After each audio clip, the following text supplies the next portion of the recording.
Hello friends, हमारे YouTube channel पर आपका स्वागत है। मैं संध्या राजपूत, हिंदी प्रवक्ता, हिंदी विभाग, Pahalwan Gurudin group of college, Panari Lalitpur. Friends, यदि आपको हमारा चैनल पसंद आता है तो प्लीज़ चैनल को लाइक, शेयर और सब्सक्राइब जरूर करें। फ्रेंड्स, यहाँ पर सभी विषयों की वीडियो डाली जाती हैं जो आपके पढ़ाई में बहुत ही महत्वपूर्ण और उपयोगी सिद्ध होंगी। और आपको यदि हमारा वीडियो पसंद आए तो प्लीज़ हमारे चैनल को लाइक, शेयर और सब्सक्राइब जरूर करें। साथ में बेल आइकन को भी प्रेस करें।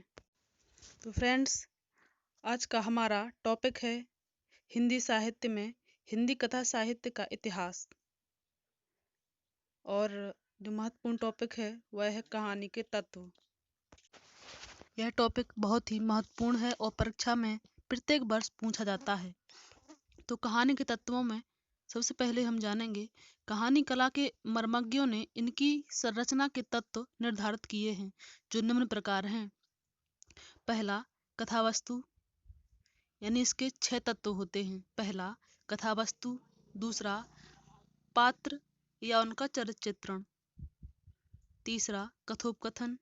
चौथा, देश काल या वातावरण। पांचवा, भाषा और शैली। और छठवां, उद्देश्य, यानी कहानी का उद्देश्य क्या है। तो सबसे पहले जो पहली हेडिंग हमने बताई है कथावस्तु, तो कथावस्तु को पहले हम जानेंगे। यानी यह कहानी का सबसे महत्वपूर्ण तत्व है। वस्तु विषय, वस्तु कथा और कथानक आदि इसके समानार्थी शब्द हैं।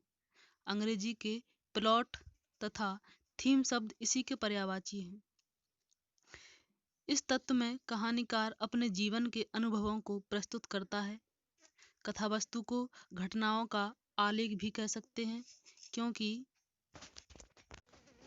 कहानी की सफलता उसमें निहित घटनाओं की कलात्मकता पर आधारित होती है। मौलिकता, संक्षिप्तता, रोचकता, क्रमबद्धता, उत्सुकता, शिल्पगत नवीनता, विश्वसनीयता, प्रभावात्मकता, एकता आदि कथावस्तु के प्रमुख गुण होते हैं। कथावस्तु के सामाजिक, ऐतिहासिक, धार्मिक, राजनीतिक और मनोवैज्ञानिक आदि अनेक विषय हो सकते हैं।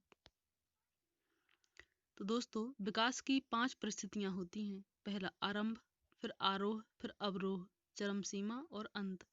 यानी कहानी के कथानक को किसी निश्चित सीमा में बांधना उचित नहीं हो सकता।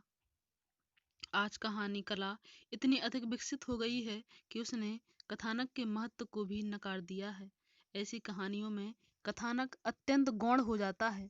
मनोवैज्ञानिक तथा प्रभावात्मक कहानियां तो संगीत की भांति प्रभाव उत्पन्न करती हैं। अज्ञेय की रोज कहानी इसका प्रत्यक्ष प्रमाण है। परंतु अधिकांश कहानियों में कथानक अवश्य होता है, चाहे वह आकार में कितना ही लघु क्यों ना हो। कहानी में शीर्षक का भी विशेष महत्व है। यह संक्षिप्त, आकर्षक एवं कथावस्तु से संबंधित होना चाहिए।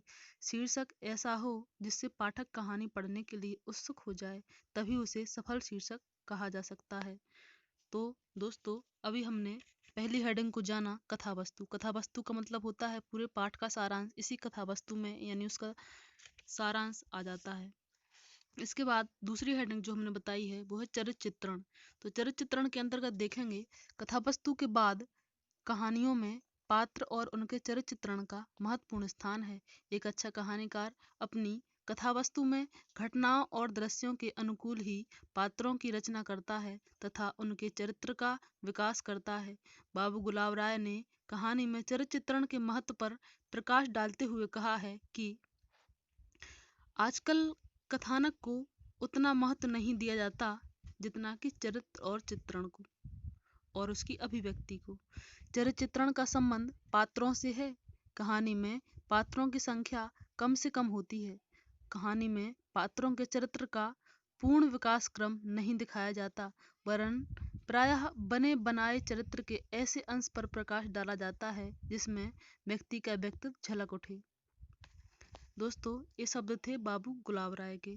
इसके बाद तीसरी हेडिंग जो थी वो थी कथोपकथन। तो कथोपकथन में देखेंगे पात्रों के पारस्परिक वार्तालाप को कथोपकथन कहते हैं। कथोपकथन के दो कार्य होते हैं: पात्रों की चारित्रिक विशेषताओं को उद्घाटित करना और कथा की गति को विकसित करना। संक्षिप्त एवं संयत कथोपकथन कहानी में आकर्षण उत्पन्न करने के साथ साथ पाठकों की जिज्ञासा को शांत करते हैं। कथोपकथन का प्रत्येक शब्द सार्थक और सोउद्देश्य होना चाहिए ताकि वह पाठकों पर अपना प्रभाव उत्पन्न कर सके। बाबू गुलाब राय ने कहा कि कथोपकथन या वार्तालाप द्वारा ही हम पात्रों के हृदयगत भावों को जान सकते हैं। यदि वार्तालाप पात्रों के चरित्र के अनुकूल ना हो तो हम उनके चरित्र का मूल्यांकन करने में भूल कर जाएंगे। कथोपकथन से देश काल का बोध होता है।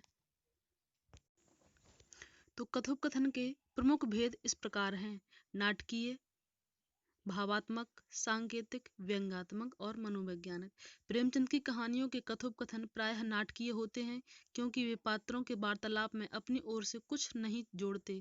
कथोपकथन से कहानी में नाटकीयता का संचार होता है, साथ ही वे पात्रों के चरित्र को उद्घाटित करने और कथावस्तु का विकास करने में भी सहायक होते हैं। फ्रेंड्स, इसके बाद हमारी चौथी हेडिंग थी देश काल या वातावरण।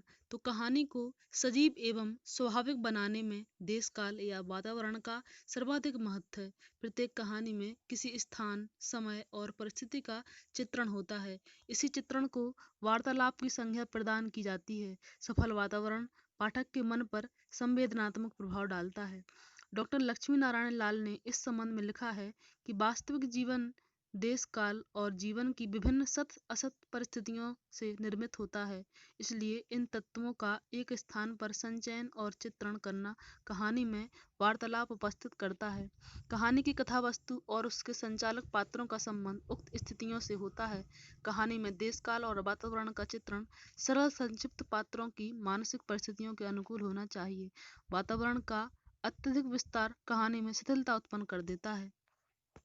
इसके बाद हमारी पांचवी हेडिंग है भाषा शैली। तो भाषा भावों की अभिव्यक्ति का साधन होती है। कहानी जन सामान्य की विधा है, इसलिए कहानी की भाषा ऐसी होनी चाहिए जो सरल, सजीव और प्रवाहपूर्ण हो। सफल भाषा वही होती है जो कहानी की कथावस्तु, पात्र योजना, शैली और वातावरण के अनुकूल हो। निरर्थक शब्द योजना और कठिन वाक्य संरचना कहानी के सौंदर्य तथा स्वाभाविक गति को नष्ट कर देते हैं। इसलिए कहानी की भाषा में प्रवाह, भावानुभूति, अलंकारिता और बिंबानुभूति आदि गुणों का होना अनिवार्य होता है। उसमें आवश्यकता अनुरूप लोकोक्तियों एवं मुहावरों का प्रयोग भी होना चाहिए। इसके बाद हमारी लास्ट हेडिंग है जिसका नाम है उद्देश्य, यानी कहानी का उद्देश्य। तो प्रत्येक कहानी की संरचना का एक उद्देश्य होता है। मनोरंजन से लेकर गंभीर समस्या निरूपण तक कहानी का उद्देश्य हो सकता है। कहानी की संरचना के पीछे एक ऐसा उद्देश्य छिपा रहता है जिसमें पाठक अभिभूत होकर कुछ सोचने के लिए विवश हो जाता है। किसी विशेष प्रवृत्ति को जागृत करके हृदय संवेद बनाना, किसी विचार, भाव या सिद्धांत का प्रतिपादन करना या सुंदर मानवीय भावों का चित्रण करना कहानी का उद्देश्य हो सकता है। आज कहानी में अनेक प्रकार की बौद्धिक, सामाजिक, सांस्कृतिक, राजनीतिक, मनोवैज्ञानिक समस्याओं का निदर्शन भी किया जाने लगा है। मानव मूल्यों की व्याख्या करना तथा मानव के शाश्वत भावों, अनुभूतियों और समस्याओं पर प्रकाश डालना ही कहानी का उद्देश्य है। कहानीकार के व्यक्तिगत की प्रतिष्ठा आधुनिक कहानी की सबसे बड़ी विशेषता है। प्रत्येक कहानी में कोई उद्देश्य या लक्ष्य अवश्य रहता है। कहानी का ध्येय केवल मनोरंजन या लंबी रातों को काटकर छोटा करना नहीं है, वरन जीवन संबंधी कुछ तथ्य देना या मानव मन का निकट परिचय कराना है। इस प्रकार कहानी का उद्देश्य मनोरंजन, उपदेशात्मक, कौतूहल सृष्टि, आदर्शवाद, समस्या सुधार, प्रभावात्मकता और मनोवैज्ञानिक आदि कुछ भी हो सकता है। कहानी का मूल उद्देश्य मानवता के शाश्वत मूल्यों की व्याख्या करना